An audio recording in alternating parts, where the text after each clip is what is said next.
The BJP celebrated the big G20 success of the Prime Minister at the central headquarters of the party. There you can see the Prime Minister arriving at the BJP headquarters. A rousing welcome for the Prime Minister by Karyakartas and BJP workers from across the country.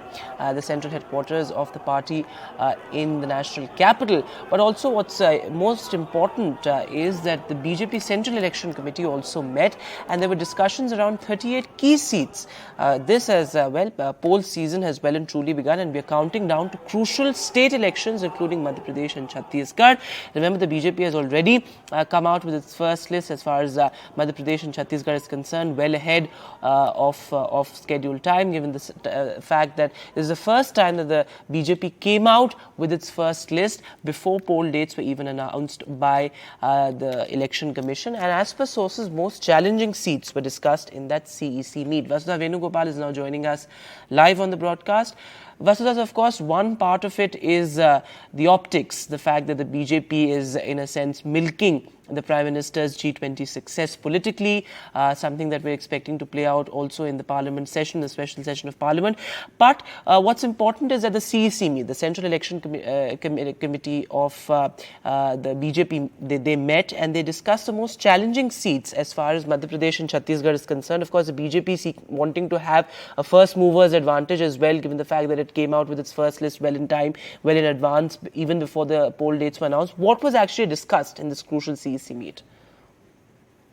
So Vedant, as we know, the CEC meeting was held yesterday. The first part of the meeting was all about celebrating the G20 presidency of the country. The party also, formally, officially released a resolution, congratulating the Prime Minister, and also saying that the hallmark of India's G20 presidency is that it was a people's presidency. Now, this is not, this is not different from BJP's politics or India's domestic politics, because it is a very critical moment for the country, and the BJP is going to use it to its advantage. And this is one, talking about India's achievements in diplomacy is also going to cut across castes and communities. So it is definitely going to be of some advantage to the BJP. That is why a lot of focus was put on that.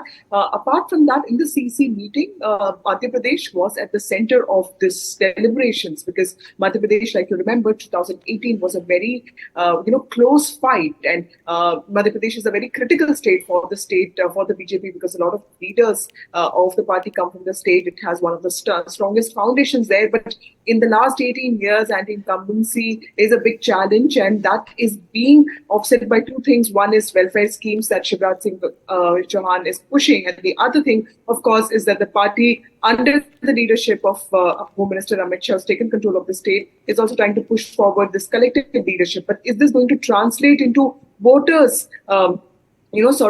having that sense of confidence in the party to give them the vote again? That is one thing that the party is very concerned about, and that is why it does not want to take any chances. In this meeting, 39 seats were announced on the 16th of August, and those were the most difficult seats. Those were the seats that the BJP had lost. But these were the second rank of difficult seats, where there are many contenders, but the party is sort of making a very conscious decision to take some time. If they want to field family members, do they want to field the same candidates? Do they want to go for some sort of a different caste combination? So these are the second rank of difficult seats that the party is deliberating upon. I'm told that around 27 seats have been finalized, and the Prime Minister is also going to Madhya Pradesh in the Sagar district today to launch a series of industrial parks. So I'm sure the discussions are going to continue. The list did not come out last night. That means that there's more scope for deliberations, that the party does not want to take any call in any haste, so that because the candidate is clearly the most important person to win you the seat. So that is something that the party is very cognizant about, and that is why the list is expected today or in a few days from now, and the Prime Minister proceeds to Madhya Pradesh. So yesterday's CEC meeting was a lot about Madhya Pradesh. So of course that second list is likely soon, and this as the BJP is well and truly in election mode.